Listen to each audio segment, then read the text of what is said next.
नमस्कार, आप देख रहे हैं अपना बिहार। मैं हूं आपके साथ विभा उपाध्याय और बुलेटिन की शुरुआत इस वक्त बड़ी खबर के साथ। खबर दिल्ली से, जहां लोकसभा स्पीकर ओम बिरला के नाम पर ठगी की कोशिश की गई है। जेडीयू सांसद सुनील कुमार पिंटू से फ्रॉड की कोशिश की गई है। स्पीकर के नाम पर यह फ्रॉड करने की कोशिश की गई।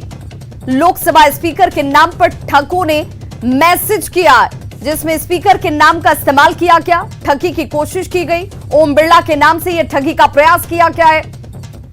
व्हाट्सएप पर मैसेज के जरिए डिमांड किया गया, जिसमें जेडीयू सांसद के यह डिमांड रखी गई। व्हाट्सएप के जरिए मैसेज सेंड किया गया, जिसमें जेडीयू सांसद ने लोकसभा स्पीकर के ऑफिस को इसकी सूचना दी और 5-5 हजार के 20 वाउचर की मांग की गई थी। स्पीकर के ऑफिस को अब इसकी सूचना भी दी गई है। जेडीयू सांसद ने खुद लोकसभा स्पीकर के ऑफिस को इसकी जानकारी दी।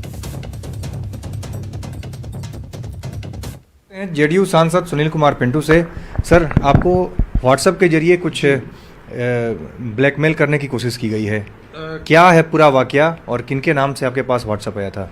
कल सुबह की वाकया है। कल सुबह 9 बजे के लगभग अचानक मेरे व्हाट्सएप मेरे नंबर पे माननीय ओम बिरला जी का ऊपर में फोटो लगा हुआ, माननीय अध्यक्ष लोकसभा का, एक नंबर से आया और उसने बजाते मुझसे पूछा, पिंटू जी कैसे हो, कहाँ हो? मैंने कहा मैं पटना में हूँ सर। मैंने उन्हें प्रणाम भी लिखा उसमें, और फिर उसके बाद मैंने उनके बातों से लगा कि ये कोई फ्रॉड आदमी है, उनका ये नंबर है नहीं। और जब उन्होंने कहा कि मैं एक ऐसे जगह पर हूँ जहाँ मुझे किसी को गिफ्ट देना है और 5-5 हजार के 20 वाउचर गूगल के आप मेरे को भेज दो, तो मैं समझ गया ये पूरी तरह फ्रॉड है। मैंने भी तुरंत लोकसभा स्पीकर के कार्यालय को इसकी सूचना दी। अन्य आज पता चला है कि अन्य माननीय सांसदों के साथ भी इस प्रकार के ये फ्रॉडगिरी की गई है। और कोई व्यक्ति है जो लगातार हम सबों को, मैंने तो उसका स्क्रीनशॉट भी लेकर रखे हुआ हूँ, जो उसने मुझे भेजा है और डिटेल्स लिखा हुआ है जी। और ये रहा उन्होंने जो पैसे की मांग की है और वाउचर्स के, उसका डिटेल लिया है। मैंने तुरंत इसकी सूचना वहाँ दी है कि इस प्रकार के फ्रॉड हो रहे हैं।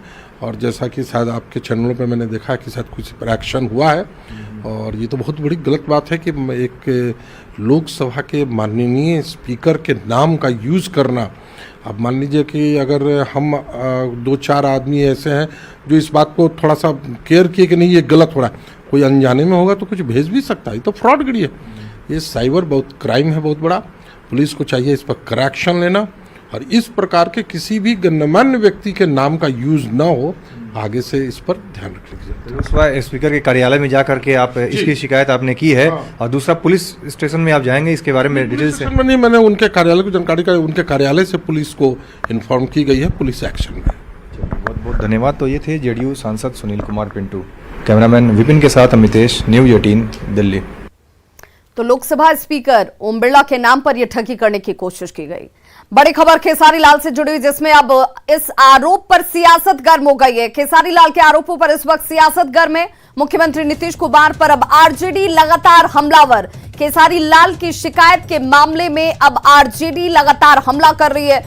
आरजेडी का सवाल यह कि शिकायत पर अब तक कार्रवाई क्यों नहीं की गई। सीएम नीतीश पर आरजेडी ने यह हमला किया है और सवाल उठाए हैं कि जब शिकायत की गई थी खेसारी लाल यादव की तरफ से, तो उस शिकायत के मामले में अब तक कार्रवाई क्यों नहीं की गई। बिहार के अधिकारियों पर भी सवाल उठाए गए हैं।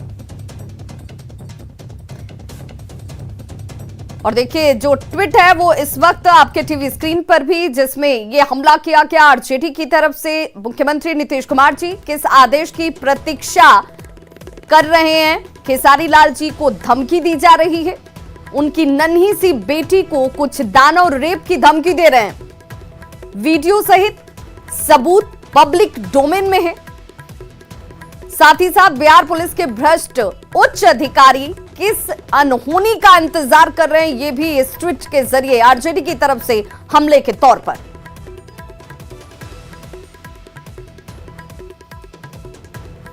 तो खेसारी लाल यादव की तरफ से लगातार कार्रवाई की मांग की जा रही थी, जिस पर अब आरजेडी जो है वो मुख्यमंत्री नीतीश कुमार और साथ ही बिहार पुलिस को लेकर संदेह भी और सवाल भी खड़े करती हुई।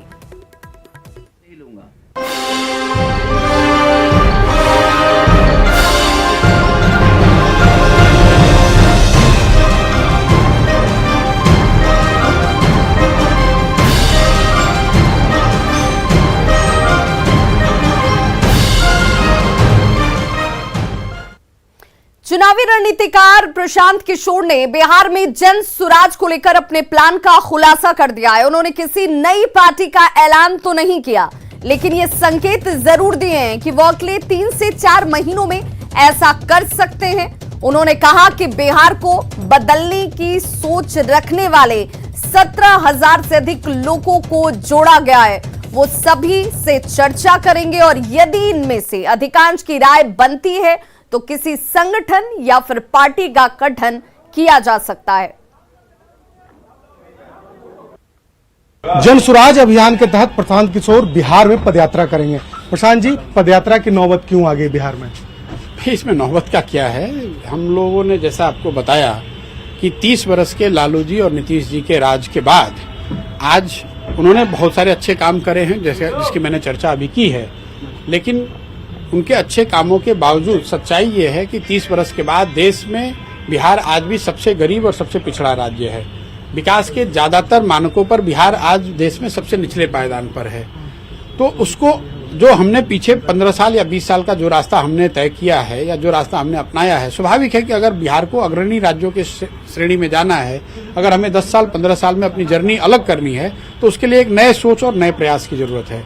मेरा ऐसा मानना है कि ये नई सोच या नया प्रयास किसी एक व्यक्ति विशेष या किसी पार्टी विशेष का विशेषाधिकार नहीं हो सकता है। किसी दल के साथ क्यों नहीं जा रहे? या तो नीतीश कुमार हो, लालू यादव हो, या फिर अन्य किसी दल के साथ जाने की बात?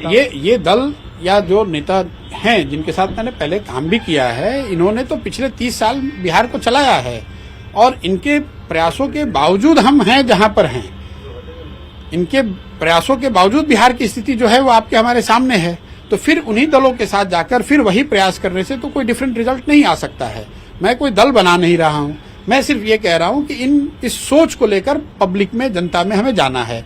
जाने के माध्यम कई हो सकते हैं। मैं समझता हूं कि अगर सबसे ज्यादा लोगों से मिलना है तो मुझे उसके लिए प्रयास करना होगा, मुझे पदयात्रा करनी पड़ेगी, मुझे लोगों के घर घर जाकर मिलना होगा, उनसे बात करनी होगी। बिहार के हर शहर, गांव, गली, गूचे, मोहल्ले में अगर मुझे जाकर लोगों को मिलना है, उनको समझना है, तो उसके लिए तो प्रयास करना पड़ेगा। इसलिए ये पदयात्रा की घोषणा करी। नीतीश कुमार से भी मिलना था आपको, लेकिन आप नहीं मिल पाए। नहीं, देखिए, नीतीश कुमार जी मुख्यमंत्री हैं बिहार के, मेरे उनसे बहुत मधुर संबंध हैं और जब भी नीतीश जी बुलाएंगे उनसे नहीं मिलने का सवाल नहीं है। भी व्यक्ति या किसी इशू पर अभी कोई टीका टिप्पणी नहीं करना चाहता हूं, इसलिए कि मुझे पहले बिहार के लोगों के साथ रह के, समझ के, बात को जब तक मैं गंभीरता से समझूं नहीं, तो अब तक मैं कोई टीका टिप्पणी किसी स्कीम पर, किसी इशू पर नहीं करना चाहता हूं। तो बिल्कुल प्रशांत किशोर बिहार की राजनीति में अब कहा जा सकता है कि मैदान में आ चुके हैं और अब पदयात्रा करेंगे। लेकिन माना जा रहा है कि जिस तरीके से प्रशांत किशोर ने पूरी स्ट्रेटेजी तैयार की है, आने वाले दिनों में वो एक मुख्य धारा की सियासत में नजर आ सकते हैं। कैमरा पर्सन मनीष जुनेजा के साथ शैलेंद्र, न्यूज 18 पटना। तो प्रशांत किशोर के प्रेस कॉन्फ्रेंस के बाद राजनीतिक दलों ने प्रशांत किशोर पर हमला बोला है। हिंदुस्तानी आवाम मोर्चा ने सीधे तौर पर, जिसमें प्रवक्ता दानिश रिजवान की बात कर लें तो उन्होंने प्रशांत किशोर को एक बिकाऊ आदमी बताया है, तो दूसरी तरफ कांग्रेस ने प्रशांत किशोर को अवसरवादी आदमी करार दे दिया और उनके बयानों को राजनीतिक झांसा करार दे रहे हैं। देखिए, पैसे और मैनेजमेंट के नाम पर प्रशांत किशोर जी ने बिहार की सियासत में खुद को स्टेबल करने की कोशिश करी। बिहार विधानसभा के चुनाव के वक्त 2015 में हर तरफ माननीय मुख्यमंत्री नीतीश कुमार जी की विकास की गाथा गाए फिरते थे, कहते थे विकास का मतलब नीतीश कुमार जी होता है। और अब उनकी जब खुद की राजनीतिक महत्वाकांक्षा जागी है तो बिहार के विकास पर माननीय मुख्यमंत्री नीतीश कुमार जी के कामकाज पर सवाल उठा रहे हैं। प्रशांत किशोर को अपने लिए वोट बैंक का पॉकेट तलाश करने के लिए कुछ समय चाहिए, सिर्फ यही एक सत्य है। इसीलिए वो यात्रा और सारी बातें कर रहे हैं, बाकी सब सिर्फ और सिर्फ एक राजनीतिक झांसा है। तो वहीं आरजेडी के प्रवक्ता मृत्युंजय तिवारी ने प्रशांत किशोर पर प्रतिक्रिया देते हुए कहा कि हर कोई अपने निर्णय को लेने के लिए स्वतंत्र है, पर बिहार में तेजस्वी के आगे किसी का जोर नहीं चलने वाला। बिहार में कौन क्या कर रहा है, नहीं कर रहा, इससे कोई लेना देना हमारा नहीं है। सब लोगों को अधिकार है, सब लोग आज़ाद हैं, जनता के बीच में जाएं, राजनीतिक दल बनाएं। और कौन क्या कर रहा है, क्या बोल रहा है, क्या कह रहा है, इसको कोई तवज्जो जनता पहले देगी, तब ना फिर इस पर कुछ प्रतिक्रिया दी जाएगी। सब लोग जनता के बीच में जाने की बात करते हैं। बिहार में तेजस्वी यादव जी के नाम का जो शोर है उसके आगे किसी का जोर नहीं चलेगा। तो प्रशांत किशोर के प्रेस कॉन्फ्रेंस पर सत्ताधारी जेडीयू ने पलटवार किया। पार्टी नेता और बिहार सरकार के मंत्री विजेंद्र यादव ने प्रशांत किशोर पर प्रतिक्रिया देते हुए उन्हें पूरी तरह से राजनीतिक व्यक्ति करार दिया और कहा कि लोकतंत्र में सबको यात्रा करने का अधिकार है, इससे जेडीयू पर कोई फर्क नहीं पड़ने वाला। लोकतंत्र में किसी को कोई यात्रा करने से और नाचने से और क्या कहते हैं गाना गाने से रोक देगा क्या? यहाँ तो फिर फ्रीडम है ही, कोई हम यात्रा करना। कौन पॉलिटिकल आदमी है वो? विभिन्न राज्यों में विभिन्न पार्टियों के लिए काम को करवे किए हैं, इसके एक्सपर्ट हैं वो। प्रचार का नारा बनाते हैं, नारे के आधार पर वो कोई जीत जाता है तो पूछते हैं कि हम ही जिता दिए, और जहाँ हार गए।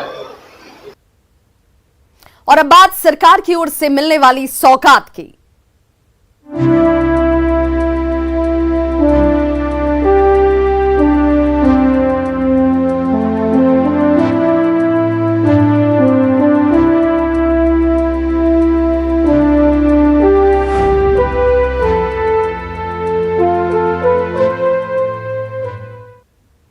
तो सीएम नीतीश कुमार ने आज राज्य को करोड़ों की सौगात दी। वीडियो कॉन्फ्रेंसिंग के जरिए सीएम नीतीश कुमार ने उद्घाटन और शिलान्यास किया। इसमें बिहार सरकार के 16 विभाग शामिल हैं और इसी के तहत सीएम बेतिया में रमना मैदान के पास एसी ऑडिटोरियम का उद्घाटन भी करते नजर आए।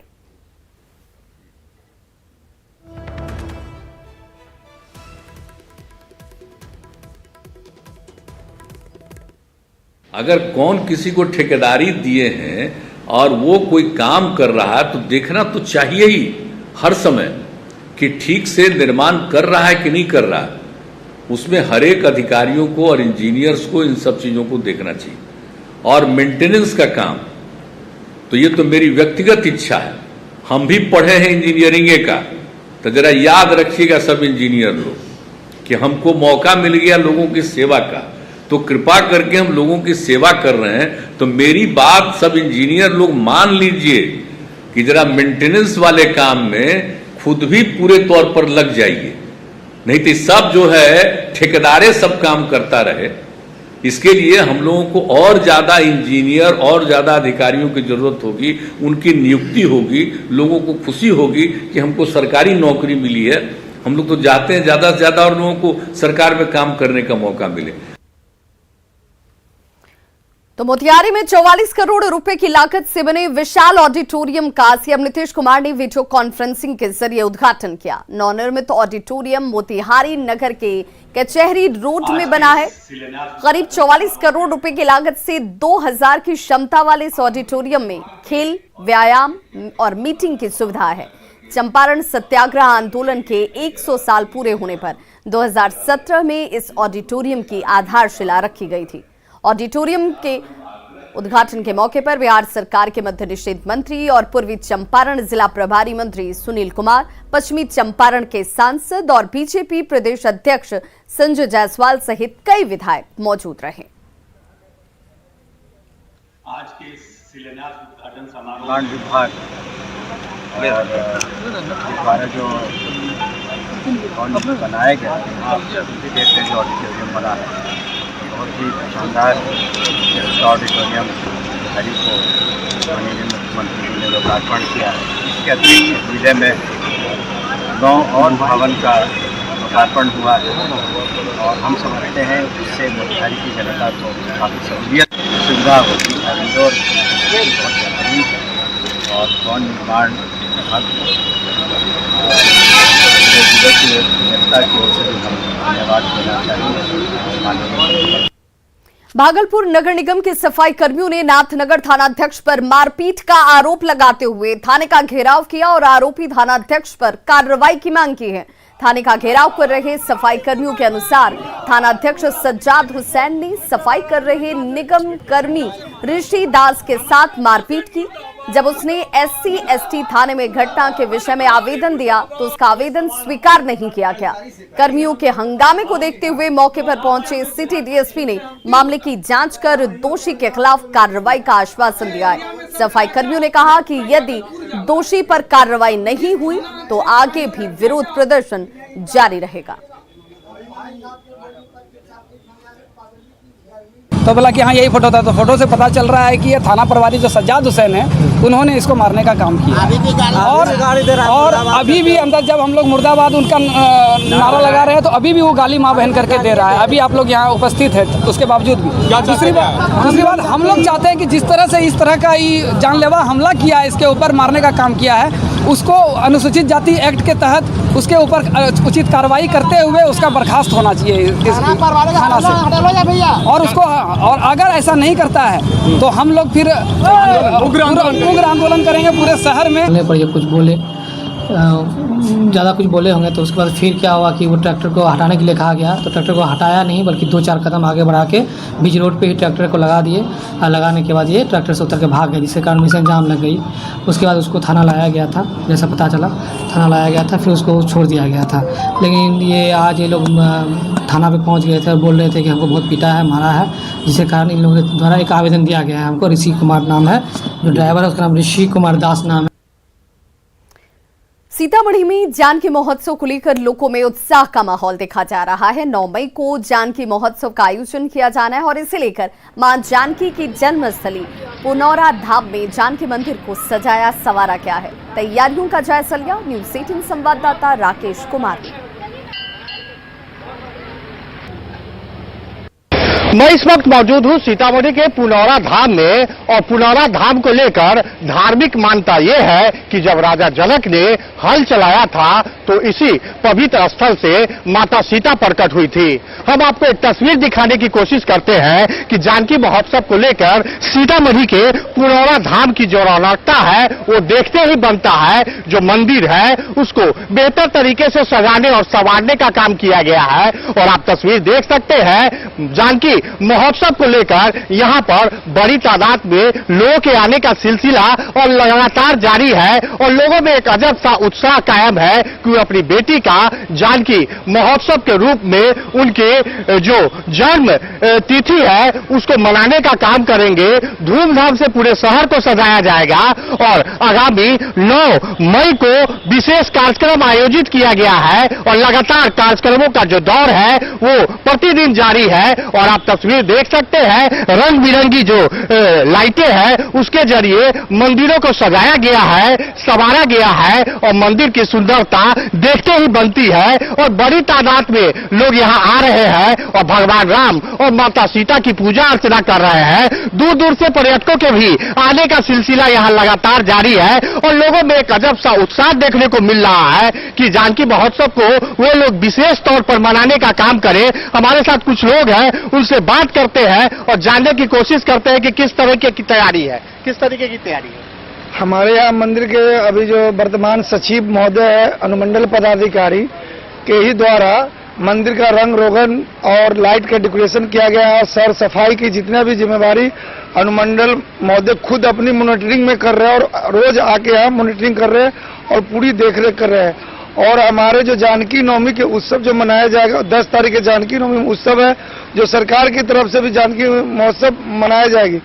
परंतु उससे एक रोज पहले जो 9 तारीख है ना, उस दिन पंचकोसी परिक्रमा पुनौरा धाम मंदिर से जो निकलती है, 5 कोसी परिक्रमा तो ये है जो यहाँ से सटे हुए हलेश्वर नाथ मंदिर के दर्शन कराते हुए जानकी स्थान मंदिर एक शोभा भव्य यात्रा निकलती है, जिसमें माता जी की झांकी निकलती है, जिसमें हल बैल की मूर्ति होती है, सुनैना माता की मूर्ति होती है।